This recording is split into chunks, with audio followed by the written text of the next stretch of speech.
ॐ ॐ यो ब्रह्माणं विदधाति त्वं यो वै वेदांश्च प्रणोति तस्मै तमहदेवमात्मबुद्धिप्रकाशम् मुमुक्षुर्वै शरणमहं प्रपद्ये।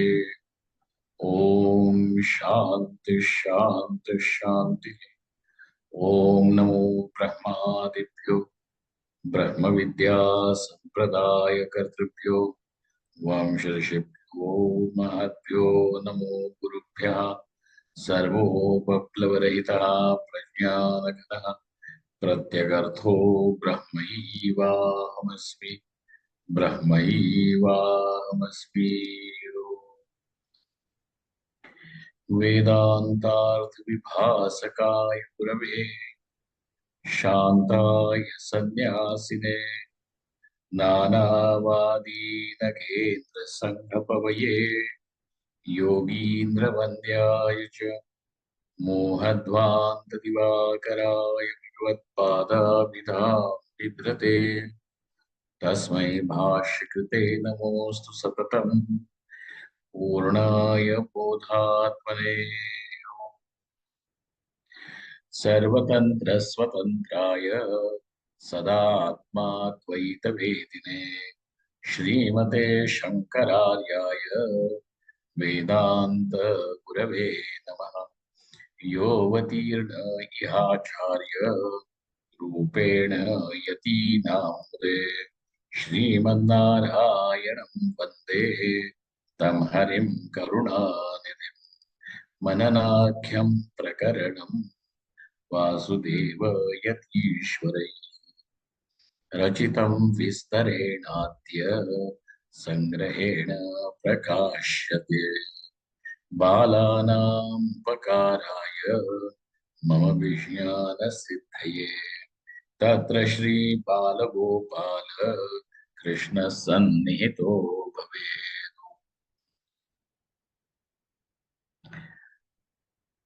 पूर्व सत्र में हमने देखा कि मोक्ष परम पुरुषार्थ है। पुरुषार्थ का अर्थ यही है कि पुरुष के द्वारा जीवित चेतन व्यक्ति के द्वारा जिसकी इच्छा की जाती है उसको पुरुषार्थ कहते हैं। जिसकी इच्छा होती है उसके लिए प्रयत्न भी होता है। जीवन में ऐसी कौन सी चीजें हैं कि जिसके लिए आप प्रयत्नशील हो। देखने पर पता चलता है कि अर्थ और काम अर्थात धनादि जिसके द्वारा मनुष्य अपने जीवन को सुरक्षित करना चाहता है, जिसके द्वारा भोगों की भी प्राप्ति हो सकती है, ऐसा अर्थ चाहता है। इसीलिए अर्थ धनादि भी एक पुरुषार्थ है, क्योंकि उसकी चाहत पुरुष को है, चेतन व्यक्ति को है, जीवित व्यक्ति को है। ठीक उसी तरह काम पुरुषार्थ भी पुरुषार्थ है। वस्तुओं की नाना प्रकार की वस्तुओं की इच्छा होती है। पुत्र वित्त लोक इनकी इच्छा है। उसमें पुत्र इससे भी काम पुरुषार्थ की ही ध्वनि निकलती है। अब बात आती है कि धर्म को भी पुरुषार्थ कहा है कि जिस प्रकार अर्थ भी सुख का साधन बनता है, वैसे धर्म भी सुख का साधन है।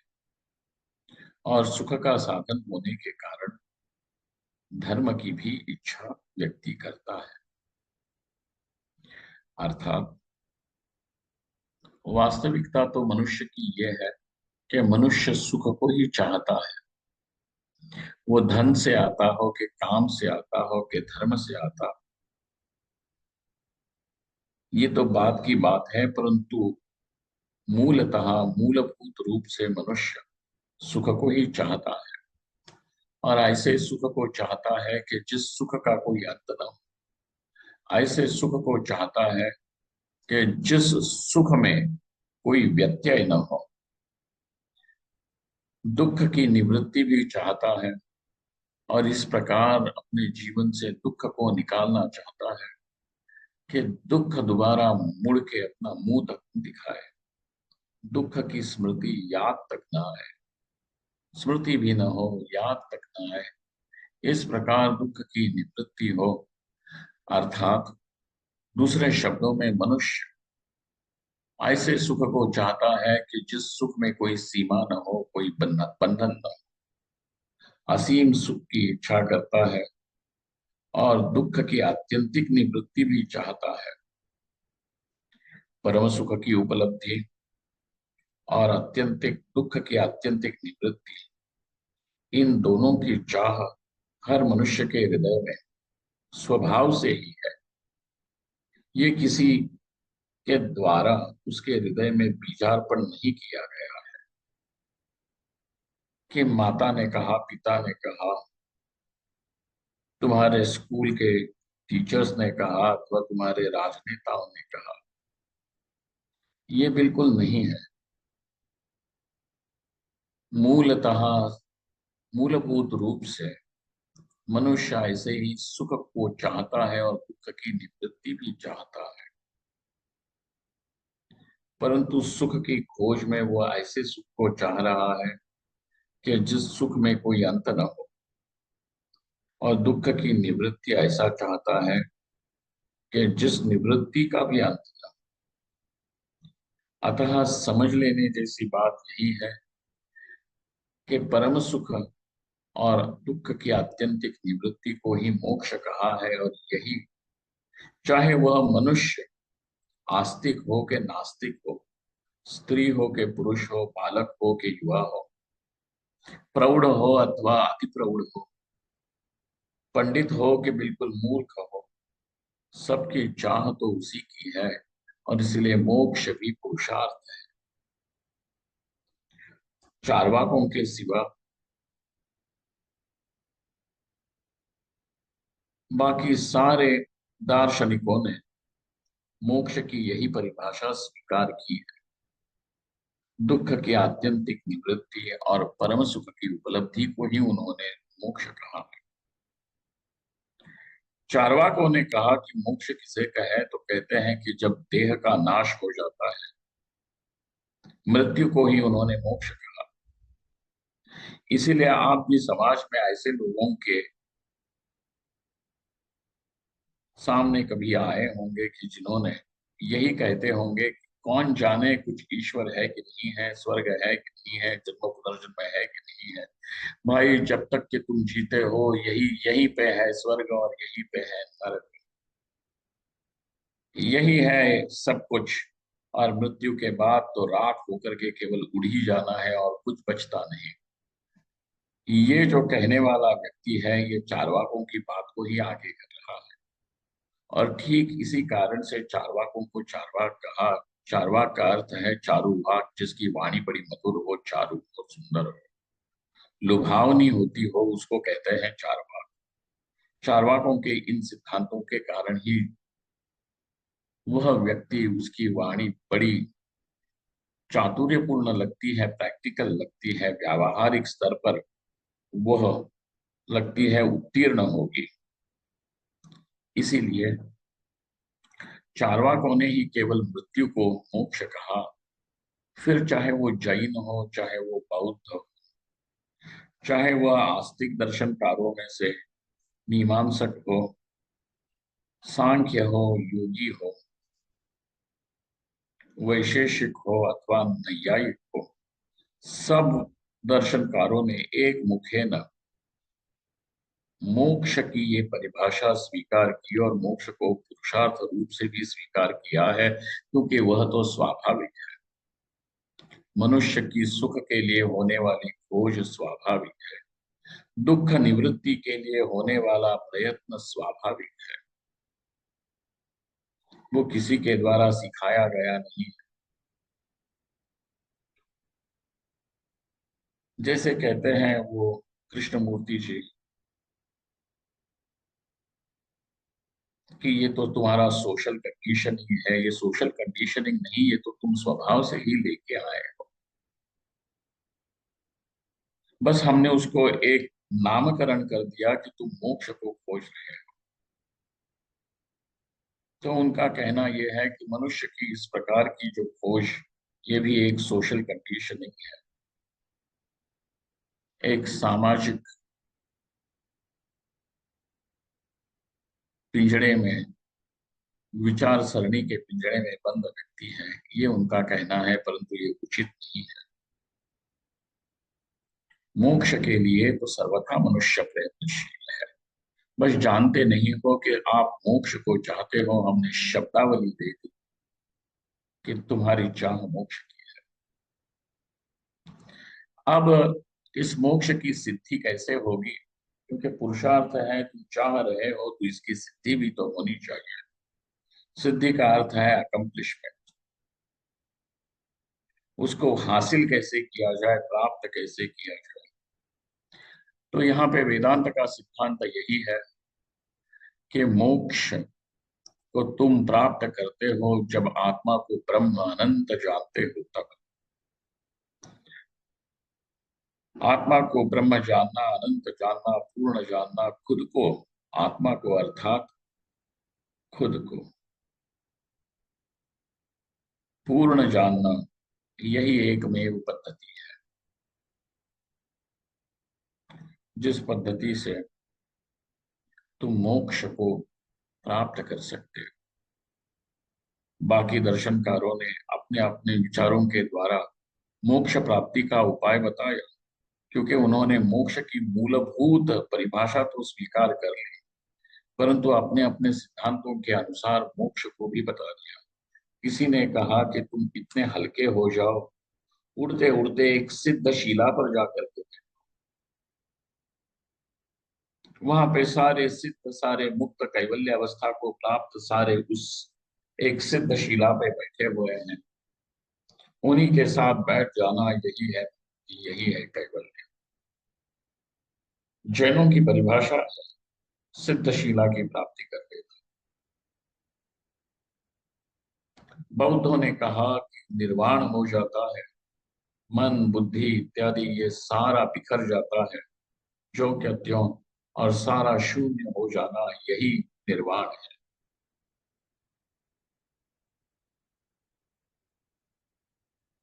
बौद्धों की परिभाषा है। योगियों ने कहा कि स्वरूप में स्थिति प्राप्त कर लेना, समाधि के द्वारा स्वरूप की स्थिति हो जाना, यही मोक्ष है।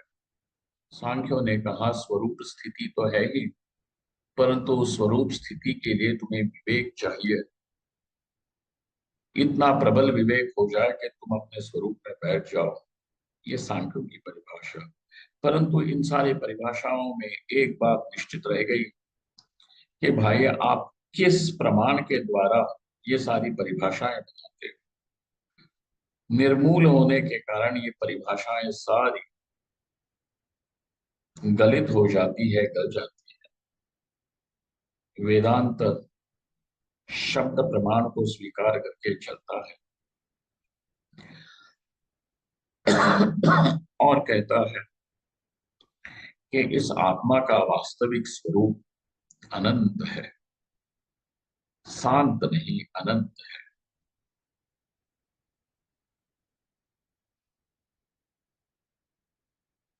इसीलिए जब तक कि तुम इसकी अनंतता को नहीं जानते हो, तो शांत जीवन तुम्हारे लिए दुख रूप बन करके ही रहेगा। न्यूनता जीवन में सदा सर्वदा भासती ही रहेगी। इस कारण से अथवा उस कारण से ये महत्वपूर्ण नहीं है अपना जीवन अपूर्ण है, अपने जीवन में कुछ न्यूनता है, ये सदा सर्वदा तुम्हारे अनुभव पे आरूढ़ होकर के तुम्हें पीड़ा ही देगा। इसलिए जानना यही है कि ये आत्मा पूर्ण अनंत है, न्यून नहीं, कम नहीं, छोटा नहीं, परिच्छिन्न नहीं, अनंत है। काल के द्वारा भी परिच्छिन्न नहीं, देश के द्वारा भी परिच्छिन्न नहीं, किसी गुणों के द्वारा, क्रिया कर्म के द्वारा, स्वभाव के द्वारा, इसमें से कोई भी कारण नहीं हो सकता। कि जिस कारण से परिच्छिन्नता आत्मा में आ जाए, तो आत्मा में होने वाली परिच्छिन्नता तो केवल अज्ञान के कारण ही प्रतीत हो रही है, दूसरा कोई कारण है ही नहीं। अज्ञान ही कारण है और अज्ञान को मिटाने का उपाय है ज्ञान। इसीलिए ब्रह्म ज्ञान के द्वारा ही मोक्ष होता है। ज्ञानादेव तु कैवल्यम, यही श्रुति की प्रतिज्ञा है, यही श्रुति ने खाई हुई कसम है।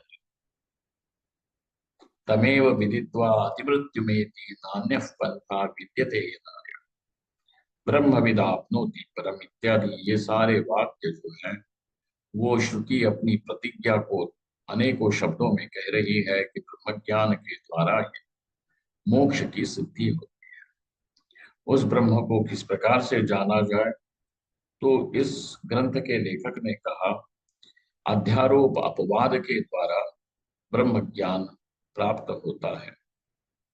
अध्यारोप और अपवाद किसे कहते हैं, ये समझाने के लिए उन्होंने कहा कि जिस प्रकार रस्सी में सांप, शुक्तिका में रजत, शुक्तिका का अर्थ होता है सीपी, सीपी में चांदी का दर्शन होता है, अथवा किसी किनारे खड़े स्थाणु में, ठूंठ में पुरुष का दर्शन होता है, तो वहां पे शुक्तिका में ना ही रजत है, रस्सी में ना ही सर्प है, स्थाणु में ना ही पुरुष है ना ही स्थाणु पुरुष है, रस्सी में ना ही सर्प है ना ही रस्सी सर्प है, शुक्तिका में ना ही रजत है ना ही शुक्तिका रजत है। तो इसका अर्थ यही हुआ कि जहां जो चीज नहीं है वहीं पे उसका दर्शन हो रहा है। ठीक यदि ये दृष्टांत समझ में आए हो, तो आइए सैद्धांतिक बात को ये बताते हैं, दार्ष्टान्त में ले चलते हैं, कहते हैं कि यह आत्मा निष्प्रपंच है। ऐसे निष्प्रपंच आत्मा में ही प्रपंच की प्रतीति होना, निष्प्रपंच का अर्थ हो गया कि जहाँ पे द्वैत नहीं है, जहाँ पे अनेकता नहीं है, नानात्व नहीं है, वही निष्प्रपंच। तो ऐसे निष्प्रपंच आत्मा में प्रपंच का अनुभव होना, द्वैत का, अनेकता का, नानात्व का अनुभव, भय तो इसी का लगता है। ये जगत का भय तुम्हें लग रहा है, कहीं यहाँ दुनिया में मेरी इज्जत न खो जाए, कहीं ये दुनिया मुझे अपमानित न कर दे, कहीं इस दुनिया के सामने मेरे जो जो प्रिय चीजें हैं वो न मैं खो दूं। चाहे आप अपनी इज्जत प्रतिष्ठा इनके लिए आपको भय लगता हो, अथवा आपको भय लगता हो कि मेरा स्वास्थ्य बिगड़ जाएगा, और जब स्वास्थ्य बिगड़ेगा या जरावस्था आएगी, वृद्धावस्था आएगी, तो उस वृद्धावस्था में मुझे दूसरे लोगों के ऊपर निर्भर होना पड़ेगा। इस प्रकार ये प्रपंच आपको अपने प्रियजनों के वियोग से डरा रहा है, अथवा अपनी प्रतिष्ठा के वियोग से डरा रहा है, धनादि के व्यय से आपको डरा रहा है। अरे लेकिन भयग्रस्त तो हो ही हो। ये भय क्यों लग रहा है, तो कहाँ इस दुनिया को देख करके भय लग रहा है। दुनिया का अर्थ हो गया कि ये प्रपंच, तो जहां ये प्रपंच न होते हुए भी रहता है और तुम्हें डरा भी रहा है, जैसे रज्जू का सर्प, रज्जू का सर्प तो तुम्हें डराता है, शुक्तिका में रहने वाला रजत तुम्हें लुभाता है, और स्थाणु में दिखने वाला पुरुष भी तुम्हारे भीतर भय उत्पन्न कर देता है।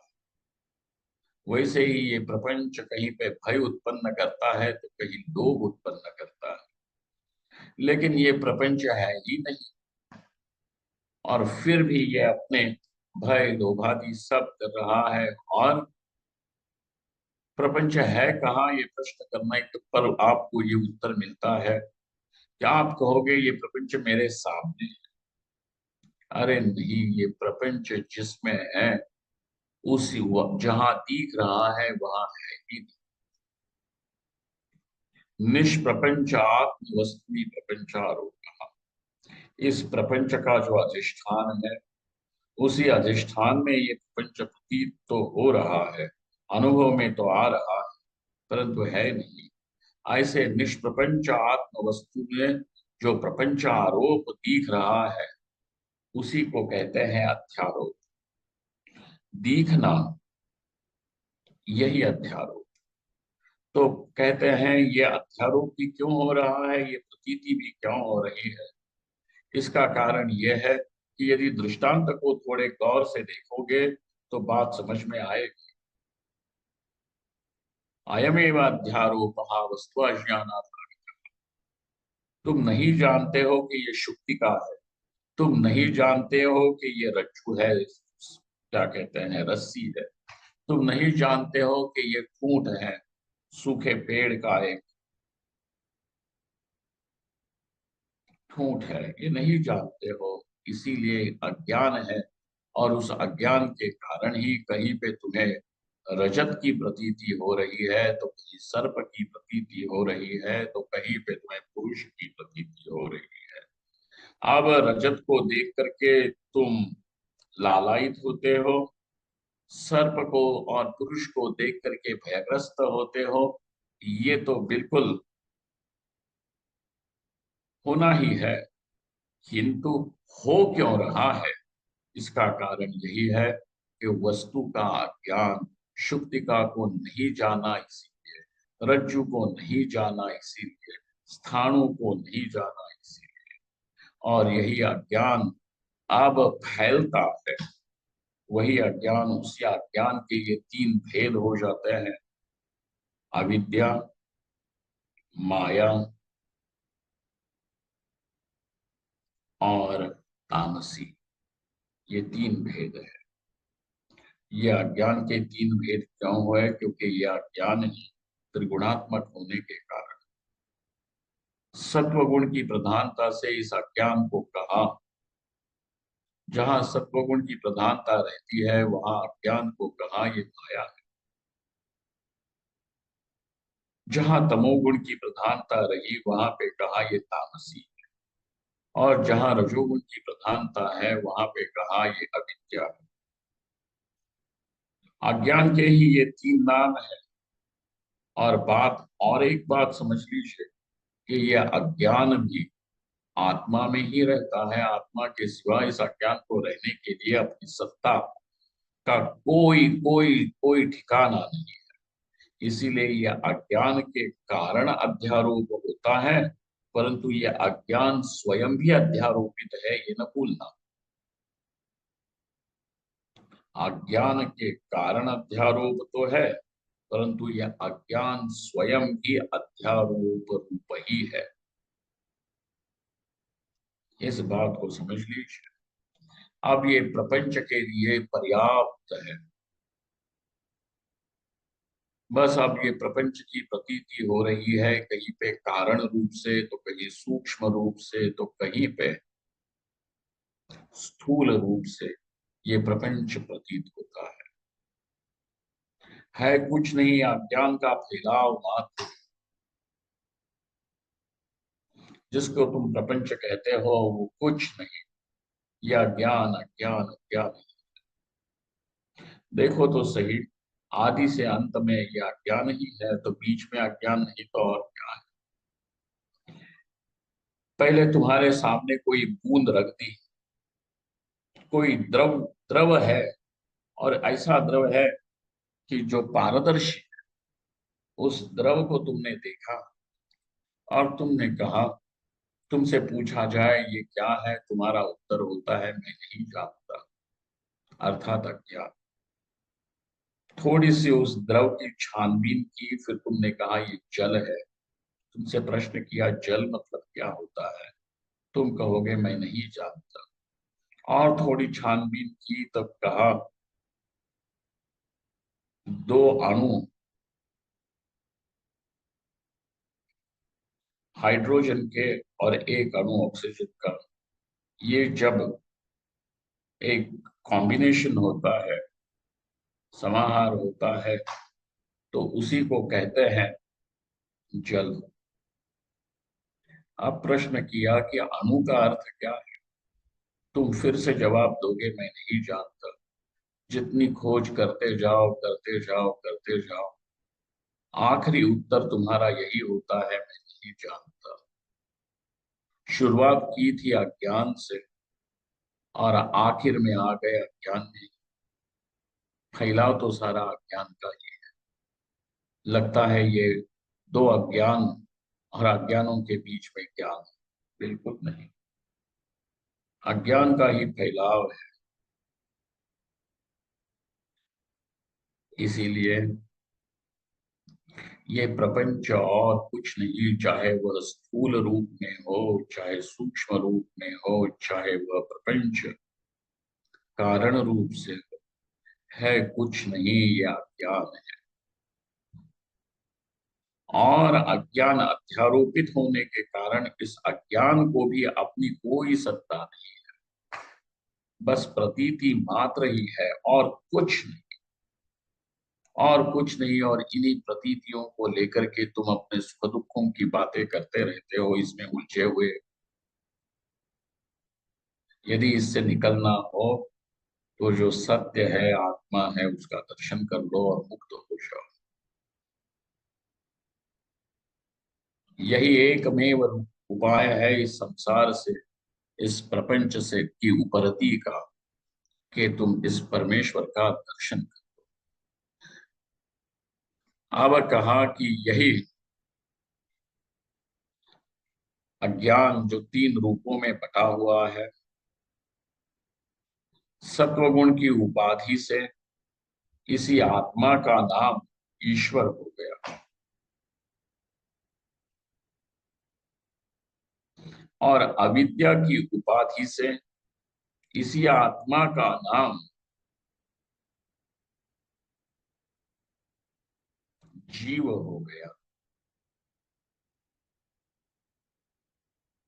और तामसी की उपाधि से ही इसी आत्मा का नाम ये जगत हो गया।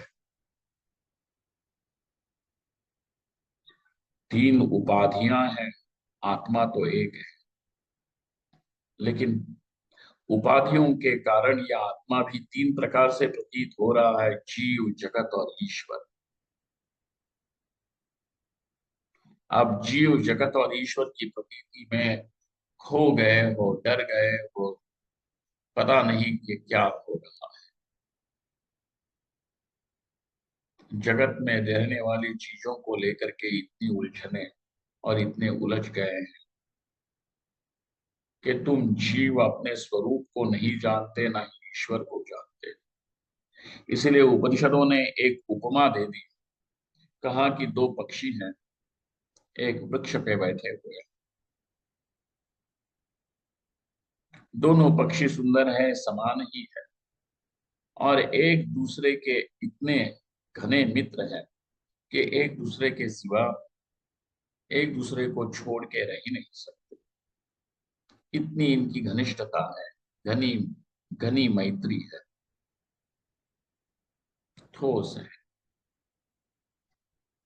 उसमें से एक पक्षी उस वृक्ष के फलों को चखता है, खाता है।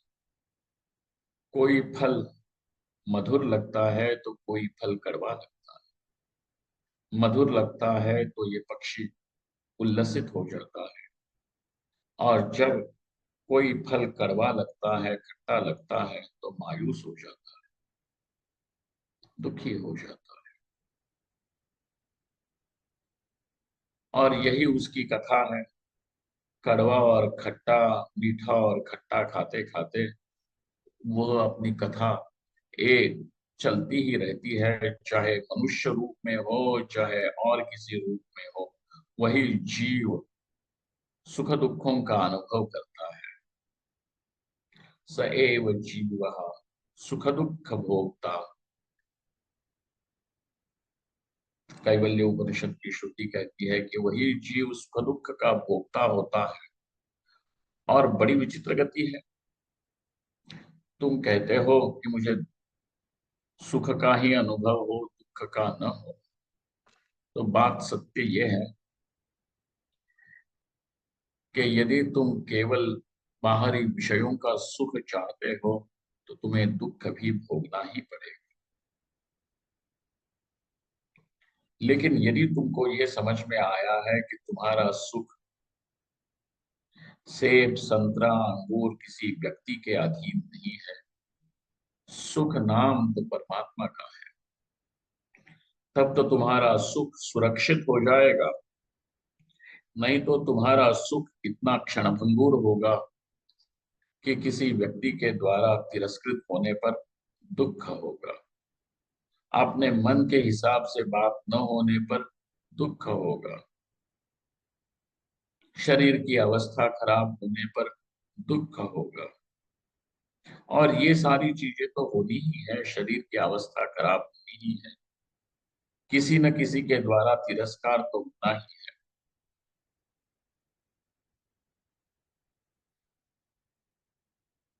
कुछ न कुछ तुम्हारा खो जाना ही है।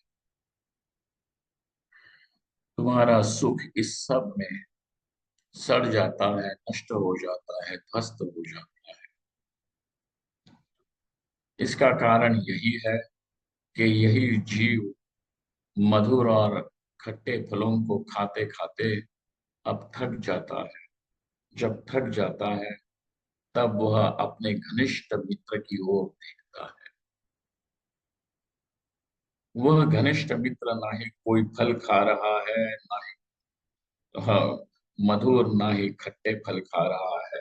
अनशनन अविचाकशी, वो अनशनन है, बस केवल प्रकाश करता। जब यह जीव ईश्वर को देखता है, जो उसका परम मित्र है, घनिष्ठ है, इसको छोड़ के रहता नहीं है, उस ईश्वर की ओर मुड़ देता है, ईश्वर के स्वरूप को देखने लगता है, अवलोकन करने लगता है, तब इसका मोह भंग हो जाता है और सारे दुखों से विमुक्त होकर के ये ईश्वर के साथ एक रूप हो जाता है। ये तो दो पक्षियों का की उपमा देकर के कुछ समझाया गया है, परंतु समझने की बात यह है कि यह जीव अर्थात यह अज्ञान ही तीन रूपों में प्रतीत होता है, तीन रूपों में विभक्त हो गया। अविद्या, माया और तामसी के रूप में ये विभक्त अज्ञान अब उसी आत्मा को कहीं पे जीव रूप से प्रतीत कर, कराता है, कहीं पे उसी आत्मा को, उसी वस्तु को ईश्वर रूप से, और कहीं पे ये जगत रूप से। जब भेद दिखता है तो उस भेद के कारण दुख भी होगा, भय भी होगा। ये कथा इसीलिए ये ईश्वर अर्थात उसी अज्ञान की माया रूपता को की उपाधि लेकर के आत्मा को ईश्वर कहा। इसी अज्ञान की रजोगुण की उपाधि लेकर के इसको जीव कहा, तमोगुण की उपाधि लेकर के अब इसको जगत कहा। यही जगत अब आपको व्यष्टि और समष्टि रूप में भी दिखता है। व्यष्टि का अर्थ होता है इकाई, और समष्टि का अर्थ होता है इन इकाइयों का जो एक समुदाय है, कि जहां से ये सारी इकाइयां होती है, अंश को कहा व्यष्टि। और इन सारे अंशों का जो एक अंशी है, उसको कहा समष्टि। वैसे ही अज्ञान अब व्यष्टि समष्टि रूप में भी विभक्त हो जाता है।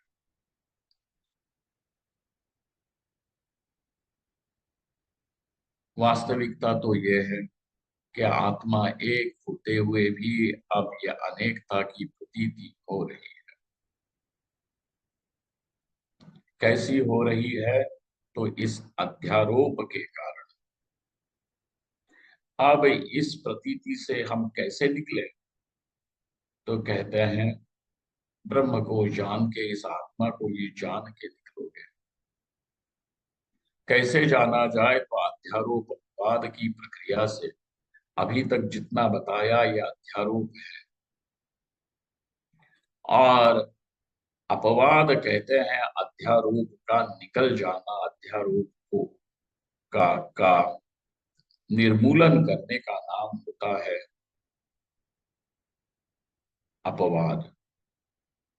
यही प्रक्रिया है, अध्यारोप और अपवाद। और इस अध्यारोप अपवाद प्रक्रिया के द्वारा ही वस्तु को, आत्मा को, परमेश्वर को जाना जाता है। और जो जानता है वह मुक्त होता है, अर्थात उसके लिए परम पुरुषार्थ मोक्ष की सिद्धि हो जाती है।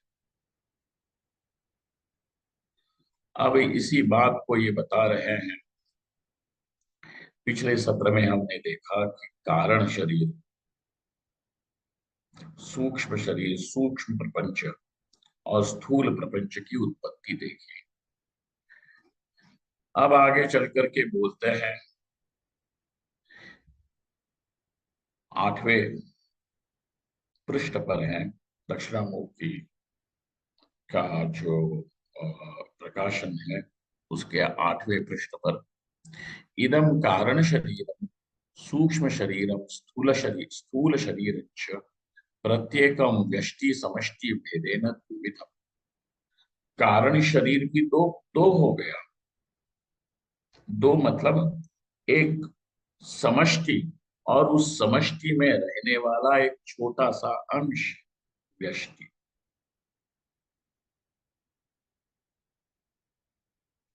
तो कारण शरीर की व्यष्टि समष्टि भेद से दो हुआ। सूक्ष्म शरीर भी समष्टि है और उस समष्टि का एक छोटा सा भाग व्यष्टि। ये स्थूल शरीर है। ये स्थूल शरीर भी है तो क्या, तो इस समग्र स्थूल प्रपंच का एक अविभाज्य भाग है ये व्यष्टि। और इसी प्रकार कारण शरीर, सूक्ष्म शरीर और स्थूल शरीर भी व्यष्टि समष्टि भेद से द्विविध है, दो प्रकार के हैं। इस बात को समझाने के लिए उन्होंने समष्टि किसे कहे तो कहते हैं वनम, ग्राम इत्यादि समष्टि। जब तुम कहते हो वन, वन है क्या कि जहां ये सारे वृक्ष इकट्ठा है उसको कहते हो तुम वन। ग्राम है क्या, तो सारे घर जहां पे इकट्ठा है उसको तुम कहते हो ग्राम। लेकिन उसी ग्राम का एक छोटा सा हिस्सा है एक घर, ये व्यष्टि। उसी वन का एक छोटा सा हिस्सा है एक वृक्ष, यही व्यष्टि। वृक्ष गृहम इत्यादि व्यष्टि। एवं सर्व शरीरम समष्टि, समष्टि ही एक शरीरम व्यष्टि है। इसी प्रकार सारे शरीर, भूत भविष्य वर्तमान के सारे जितने भी शरीर है उनको लेकर के कहा व्यष्टि, सारी समष्टि। और उसमें से एक शरीर को लेकर के कहते हैं व्यष्टि। तो समष्टि की उपाधि से ही इस आत्मा को कहा ईश्वर। माया की उपाधि से पहले समझाया था, यही माया अब समझाएंगे। समष्टि उपाधि से को लेकर के, उपाधि का अर्थ होता है कंडीशन।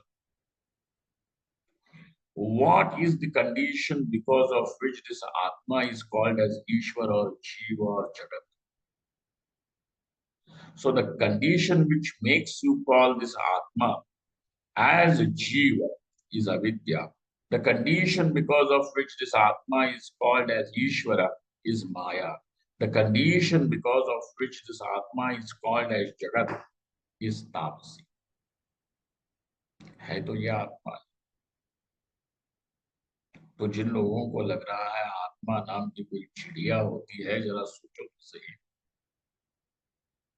जगत में आने जाने वाली चिड़िया का नाम आत्मा है, कि जिसमें ये सारा जगत आता है और जाता है, उसका नाम आत्मा है।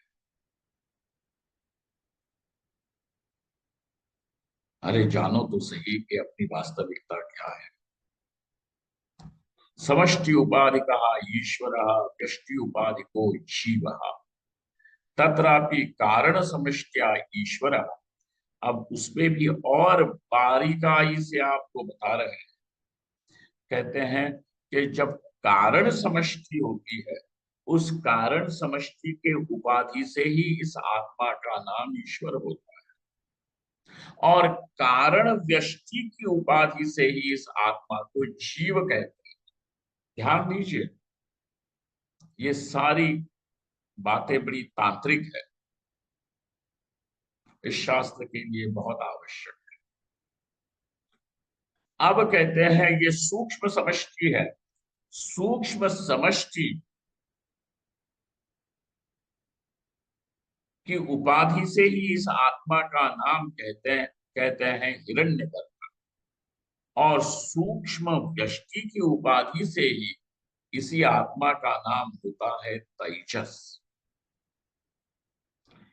स्थूल समष्टि की उपाधि से ही इस आत्मा का नाम है वैश्वानर, और स्थूल व्यष्टि की ही उपाधि से इसका नाम है विश्व। तो ईश्वर भी आत्मा को ही कहा, जीव भी आत्मा को ही कहा, हिरण्यगर्भ भी आत्मा का ही नाम, तेजस भी आत्मा का ही नाम, वैश्वानर भी आत्मा का ही नाम, और विश्व भी आत्मा का ही। तो आत्मा को इन अलग अलग नामों से क्यों कहा गया? क्योंकि वहां वह उपाधि अलग अलग होने के कारण, और उपाधि और कुछ नहीं, अज्ञान ही चित्र विचित्र रूपों में प्रकट हो रहा है। इति जीवेश्वरयोः अवान्तर भेदः। अब यही जीव और ईश्वर में रहने वाला जो भेद है, एक समष्टि और व्यष्टि के कारण आत्मा को ही ईश्वर और जीव कहा, यही अवान्तर भेद है। इनमें रहने वाले ये बाकी भेद, कहीं हिरण्यगर्भ, कहीं तेजस, कहीं वैश्वानर, कहीं विश्व, कहीं ईश्वर, कहीं जीव कहा, ये अवान्तर भेद है। इनको समझ लेना चाहिए। आज के सत्र में, आज की स्थिति में, आज इतना ही पर्याप्त है। कल बाकी लोगों को बताया जाए, ताकि हम पुनश्च यहाँ से आगे अपना अध्ययन शुरू रख सकें। ओम पूर्णमदः पूर्णमिदं पूर्णात् पूर्णमुदच्यते पूर्णस्य पूर्णमादाय पूर्णमेवावशिष्यते। ओम शांति शांति शांति।